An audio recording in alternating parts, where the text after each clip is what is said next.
नमस्कार। आज हम डिस्कस करेंगे एचपीएसएससी का प्रीवियस पेपर। जो एचपीएसएससी का प्रीवियस पेपर है इसका हम पॉलिटी का सेक्शन जो है वो डिस्कस करेंगे। और आपको पता है कि आपका हाई कोर्ट का क्लर्क का जो एग्ज़ाम है वो बहुत नज़दीक है, तो उस एग्ज़ाम में भी आपको हेल्प मिल सके तो यहाँ पर आज हम कुछ कोर्ट हमारा हाई कोर्ट, सुप्रीम कोर्ट, उससे रिलेटेड क्वेश्चन भी जो है वो डिस्कस करेंगे। तो अभी हम 68 क्वेश्चन नंबर से स्टार्ट करेंगे जो कि डायरेक्टली कोर्ट से, सुप्रीम कोर्ट से जो है वो जुड़ा हुआ है।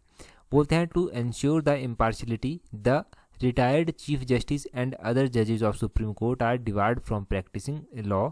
तो बोलते हैं कि निष्पक्षता सुनिश्चित करने के लिए उच्चतम न्यायालय के सेवानिवृत्त मुख्य न्यायाधीश और अन्य न्यायाधीशों को जो है वो कहाँ पर वकालत करने की मनाही ही है। देखो, अगर निष्पक्षता को इंश्योर करना है तो ये ज़रूरी है कि सुप्रीम कोर्ट और सुप्रीम कोर्ट के जो भी रिटायर्ड जजेस हैं, चीफ जस्टिस हैं, उनकी जो प्रैक्टिस की प्रोसीजर होता है उसके ऊपर रोक लगाई जाए। तो कौन से कोर्ट में रोक लगाना ज़रूरी है? किसी भी कोर्ट में, ऑल ओवर इंडिया जो भी कोर्ट है वहाँ पर रोक लगाना ज़रूरी है और रोक लगी हुई है। ऑप्शन बी जो है वो सही आंसर है, in any court of India.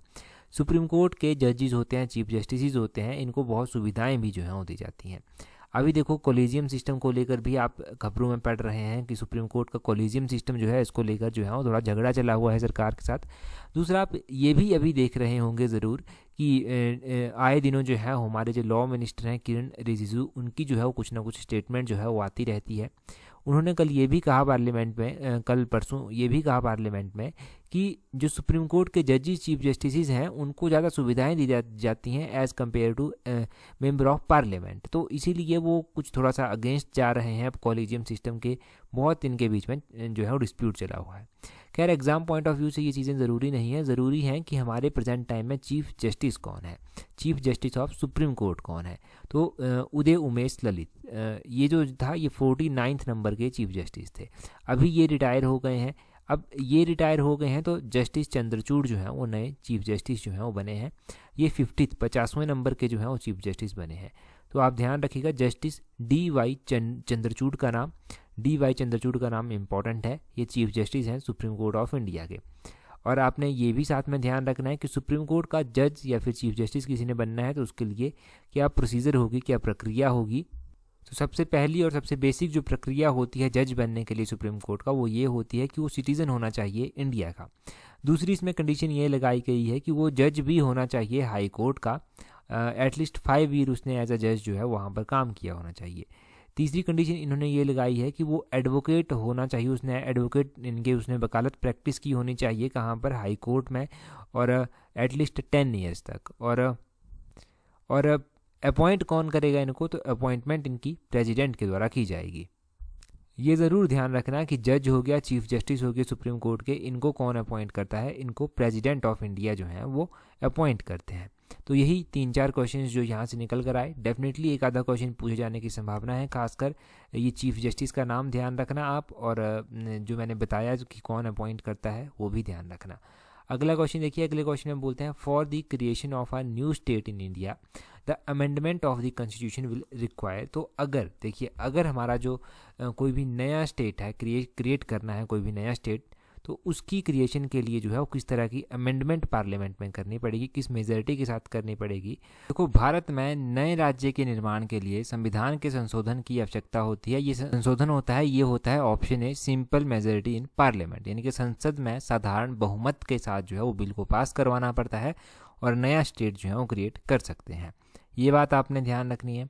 अगर हम बात करें कि क्रिएशन ऑफ न्यू स्टेट के बारे में किस आर्टिकल में बात की गई है, तो आर्टिकल 3 जो हमारे इंडियन कॉन्स्टिट्यूशन का है वो बात करता है क्रिएशन ऑफ न्यू स्टेट, यानी कि नए स्टेट को क्रिएट करने के बारे में। और अगर हम अमेंडमेंट की बात करें, अमेंडमेंट यानी कि संशोधन जो है वो कौन से आर्टिकल के तहत होता है? ये आर्टिकल 368 के तहत होता है। मोस्ट इंपॉर्टेंट क्वेश्चन है, ये आप ध्यान रखना। अगर हम बात करें कि इसके अलावा जो है आपसे ये पूछा जा सकता है कि कौन सा पार्ट इंडियन कॉन्स्टिट्यूशन का जो है वो डील करता है इसके साथ, तो पार्ट 20 आपने ध्यान रखना है। पार्ट 20 जो है वो डील करता है किसके साथ? अमेंडमेंट के साथ। और अगर हम सिंपल मेजॉरिटी की बात करें, सिंपल मेजॉरिटी कहाँ पर? पार्लियामेंट में। तो सिंपल मेजॉरिटी पार्लियामेंट में अगर होगी हमारे पास तो हम क्या कर सकते हैं वहाँ पर एक तो क्रिएशन ऑफ न्यू स्टेट हो सकता है, सैलरीज जो मेंबर ऑफ पार्लियामेंट की होती हैं उनको भी चेंज किया जा सकता है, और डीलिमिटेशन में अगर कोई अमेंडमेंट करनी है तो डीलिमिटेशन ऑफ कॉन्स्टिट्यूएंसी जो है वो भी सिंपल मेजॉरिटी के साथ ही होती हैं अगर हमने कोई नया स्टेट नई लेजिस्लेटिव काउंसिल क्रिएट करनी है, लेजिस्लेटिव काउंसिल आप समझते हैं ना, लेजिस्लेटिव काउंसिल अगर हमने क्रिएट करनी है तब भी हमें सिंपल मेजॉरिटी ही चाहिए पार्लियामेंट में। अगर उसको समाप्त करना है ना तब भी हमें सिंपल मेजॉरिटी ही चाहिए पार्लियामेंट में। तो ये ज़रूर ध्यान रखना आप यहाँ से, ये बहुत ज़रूरी है जो मैंने बताया। अगले क्वेश्चन में पूछते हैं, बोलते हैं who is the highest law officer of the state. तो बोलते हैं राज्य का जो सर्वोच्च विधि अधिकारी होता है वो कौन होता है। लॉ ऑफिसर की बात की जा रही है। अगर लॉ ऑफिसर कोई होता है ना स्टेट का हाईएस्ट लॉ ऑफिसर, तो वो होता है कौन, एडवोकेट जनरल। ऑप्शन बी सही आंसर है। एडवोकेट जनरल जो है वो किसी भी स्टेट का हाईएस्ट लॉ ऑफिसर होता है। इसको अपॉइंट कौन करता है, तो इसकी अपॉइंटमेंट जो है वो गवर्नर ऑफ स्टेट के द्वारा की जाती है। आपने ध्यान रखना है कि पुरानी सरकार थी, जब हमारी पिछले 5 साल जो पुरानी सरकार रही उसके अपने एडवोकेट जनरल थे। अब पुरानी सरकार चली गई है, नई सरकार आई है, तो ये अपने नए एडवोकेट जनरल बनाएगी। नए एडवोकेट जनरल बनेंगे, नई डेप्यूटी एडवोकेट जनरल बनेंगे, ये सब चीज़ें नए तरीके से होंगी। पुराने थे उनको रीअपॉइंट किया जाए वो सरकार की मर्जी होती है। फिर इनका जो टर्म होता है ना, इनका टर्म फिक्स नहीं किया होता है, ये कितने साल तक रहेंगे। अगर हम बात करें कौन सा आर्टिकल डील करता है एडवोकेट जनरल ऑफ स्टेट से, तो आर्टिकल 165 165 आर्टिकल नंबर जो है वो डील करता है एडवोकेट जनरल ऑफ स्टेट के साथ। अगर बात करें कि एडवोकेट जनरल के पास जो पावर होती है, कुछ विशेषाधिकार होते हैं, वो कौन से आर्टिकल में आते हैं, तो वो आर्टिकल 194 में आते हैं, ये भी ध्यान रखना है।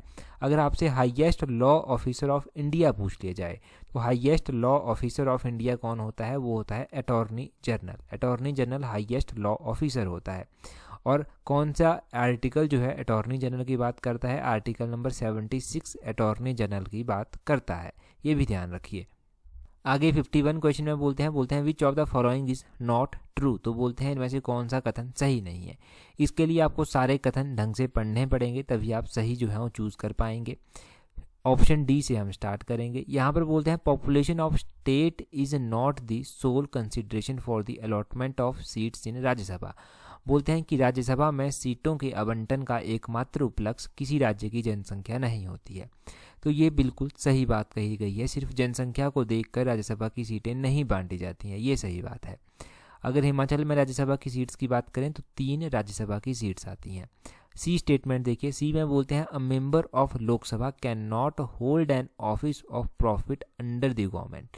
तो लोकसभा का जो कोई सदस्य होता है, जैसे हमारे एमपी होते हैं, तो वो कोई भी ऐसा ऑफिस सरकार का होल्ड नहीं कर सकते। ये बिल्कुल सही बात है, वो सरकार का कोई भी ऑफिस ऑफ प्रॉफिट जो है वो होल्ड नहीं कर सकते। आगे बोलते हैं there is no bar to a person contesting to as many as seats as many as legislature as he likes. तो बोलते हैं कि एक व्यक्ति जो है वो अपने पसंदीदार सीटों से जो है वो खड़ा हो सकता है जितनी से वो चाहता है। ये भी सही बात है कि वो जहाँ कई बार आपने देखा होगा कुछ जैसे 2-2 सीटों से खड़े होते हैं, तो ये होता है, ये भी सही बात है। तीसरे में बोलते हैं a person can not be a member of both houses of parliament. ये स्टेटमेंट गलत है। देखो ऑप्शन ए इसका सही आंसर हो गया। कोई भी व्यक्ति जो है लोकसभा और राज्यसभा दोनों का सदस्य नहीं हो सकता। अगर वो लोकसभा का सदस्य चुना जाता है और राज्यसभा का सदस्य वो पहले से था, तो उसे किसी एक में से रिज़ाइन करना हो। तो देखो आर्टिकल नंबर 101 जो है ये बात करता है कि पर्सन जो है दोनों हाउसेज का मेंबर नहीं हो सकता, उसे एक न एक से रिज़ाइन करना होता है। तो आर्टिकल भी ध्यान रखिएगा आप। अगला क्वेश्चन देखिए, अगले क्वेश्चन में क्या बोलते हैं, 52 क्वेश्चन में क्या बोलते हैं, यहाँ पर बोलते हैं recognisation to a political party is accorded by. तो बोलते हैं किसी भी राजकीय पक्ष को डैश द्वारा मान्यता प्रदान की जाती है। कोई भी पॉलिटिकल पार्टी है ना, उसको मान्यता प्रदान की जाती है किसके द्वारा, इलेक्शन कमीशन के द्वारा। ऑप्शन डी जो है वो सही आंसर है। इलेक्शन कमीशन जो है वो उसको मान्यता प्रदान करता है। अब देखो इलेक्शन कमीशन उसको मान्यता प्रदान करता है, पहले तो आपको पता होना चाहिए कि प्रेजेंट टाइम में चीफ इलेक्शन कमिश्नर कौन है। अगर हम प्रेजेंट टाइम में बात करें कि chief election commissioner of India कौन है, तो उनका नाम है राजीव कुमार। राजीव कुमार का नाम आपने ज़रूर ध्यान रखना है। दूसरा क्वेश्चन यहाँ से ये बनता है कि चीफ इलेक्शन कमिश्नर को अपॉइंट कौन करता है, प्रेसिडेंट ऑफ इंडिया अपॉइंट करते हैं। इनकी रिटायरमेंट एज कितनी होती है, इनका टेन्योर अगर आपसे पूछ लिया जाए टर्म कितनी होती है इनकी, तो वो होती है 6 ईयर और 65 year which ever is earlier. मतलब क्या हुआ इसका, 6 साल अगर पहले हो जाते हैं उनको ऑफिस में तो वो माने जाएंगे, अगर वो 65 साल के पहले हो जाते हैं तो वो माना जाएगा। 6 ईयर और 65 year which ever is earlier. अभी सुप्रीम कोर्ट ने चीफ इलेक्शन कमिश्नर को लेकर भी टिप्पणी की थी। उन्होंने कहा था कि इलेक्शन कमिश्नर ऐसा होना चाहिए जो इंडिपेंडेंटली काम कर सके, वो प्रधानमंत्री के ऊपर भी एक्शन ले सके, कुछ इस तरह की बात कही गई ही थी।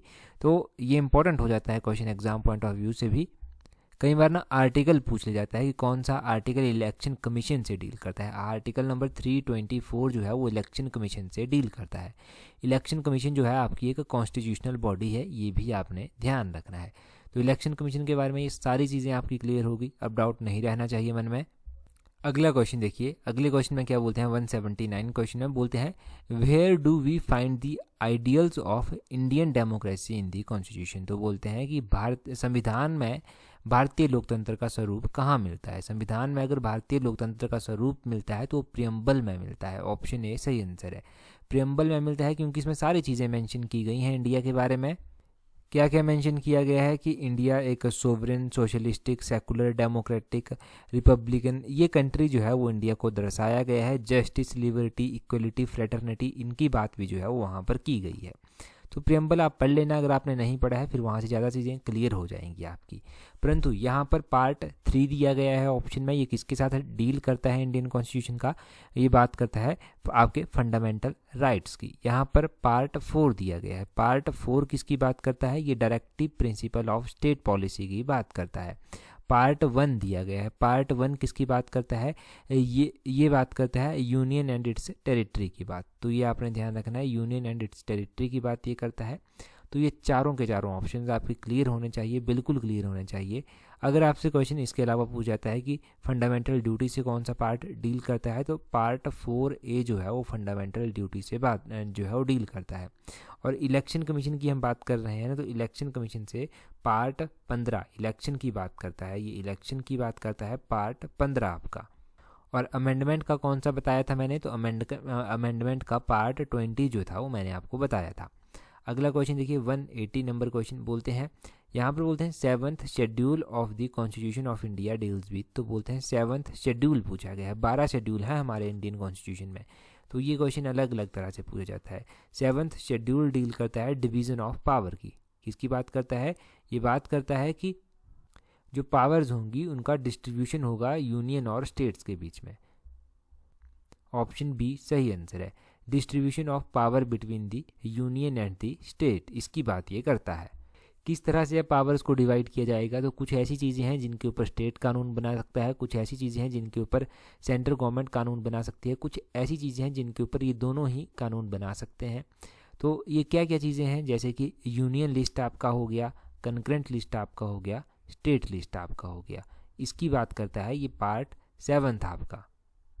इसके अलावा पार्ट 8 पूछा जाता है। 8वां पार्ट किसकी बात करता है, ये लैंग्वेजेस की बात करता है। लैंग्वेज जो रिकॉग्नाइज की गई हैं कॉन्स्टिट्यूशन के द्वारा, 22 लैंग्वेजेस जो हैं वो रिकॉग्नाइज की गई हैं, ये भी ध्यान रखना है। पार्ट 10 पूछा जाता है। पार्ट 10 बात करता है एंटी डिफेक्शन की। एंटी डिफेक्शन लॉ पार्ट 10 में आता है। पार्ट 10 के अलावा पार्ट 11 पूछा जाता है जो कि पंचायतों की बात करता है, और पार्ट 12 जो है वो म्यूनिसिपैलिटीज़ की बात करता है। ये सारे पार्ट आप ध्यान रखिए, यही पूछे गए हैं ज़्यादातर एग्जाम में। अगला क्वेश्चन देखिए 181 क्वेश्चन बोलते हैं if the prime minister of India submits his resignation to the president it will mean the resignation of. अगर देखो प्राइम मिनिस्टर ही रिज़ाइन कर देता है प्रेसिडेंट को तो उसका क्या मतलब होता है, उसका मतलब ये होता है कि जितनी भी काउंसिल ऑफ मिनिस्टर है उन सभी ने ही रिज़ाइन कर दिया है। ऑप्शन सी सही आंसर है। काउंसिल ऑफ मिनिस्टर जितनी भी है उसका सारी का रेजिग्नेशन जो है वो माना जाता है। इसके अलावा अगर चीफ मिनिस्टर रिज़ाइन कर देता है गवर्नर को तो उसका मतलब भी यही होता है कि जो काउंसिल है वो जो है वो खुद ब खुद ही जो है वो रेजिग्नेशन अपना दे रहा है काउंसिल ऑफ मिनिस्टर्स। अच्छा, प्रेसिडेंट की बात करें अगर, तो प्राइम मिनिस्टर के कुछ आर्टिकल्स हैं जिनकी बारे में आपको थोड़ा सा पता होना चाहिए, जिसमें ड्यूटीज़ ऑफ प्राइम मिनिस्टर की बात की गई है। तो ड्यूटीज़ ऑफ प्राइम मिनिस्टर जो है वो आर्टिकल 78 में आता है। इसमें कहा गया है कि ड्यूटी है प्रेसिडेंट की कि इन्फॉर्मेशन देना प्रेसिडेंट को, ये ड्यूटी है प्राइम मिनिस्टर की।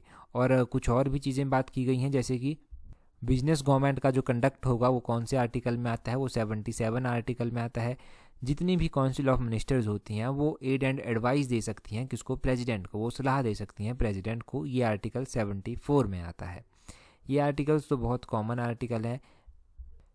आपका जो प्राइम मिनिस्टर होता है उसको अपॉइंट कौन करता है, तो उसको अपॉइंट किया जाता है प्रेसिडेंट के द्वारा। देखा जाता है कि किस पार्टी के पास जो है वो ज़्यादा सीट्स हैं, उसी हिसाब से जो है वो किया जाता है प्रेसिडेंट के द्वारा अपॉइंट प्राइम मिनिस्टर को। अगला क्वेश्चन देखिए, ये क्वेश्चन बहुत इंपॉर्टेंट है प्रेजेंट सिनेरियो को देखते हुए। क्यों मैं ऐसा कह रहा हूँ अभी पता चल जाएगा। बोलते हैं the function of pro term speaker is to, तो बोलते हैं जो आपातकालीन अध्यक्ष होता है उसका क्या मतलब होता है। अभी आपने क्या पढ़ा था कि प्रो टर्म स्पीकर जो था वो अपॉइंट किए गए कहाँ के, हिमाचल प्रदेश विधानसभा के।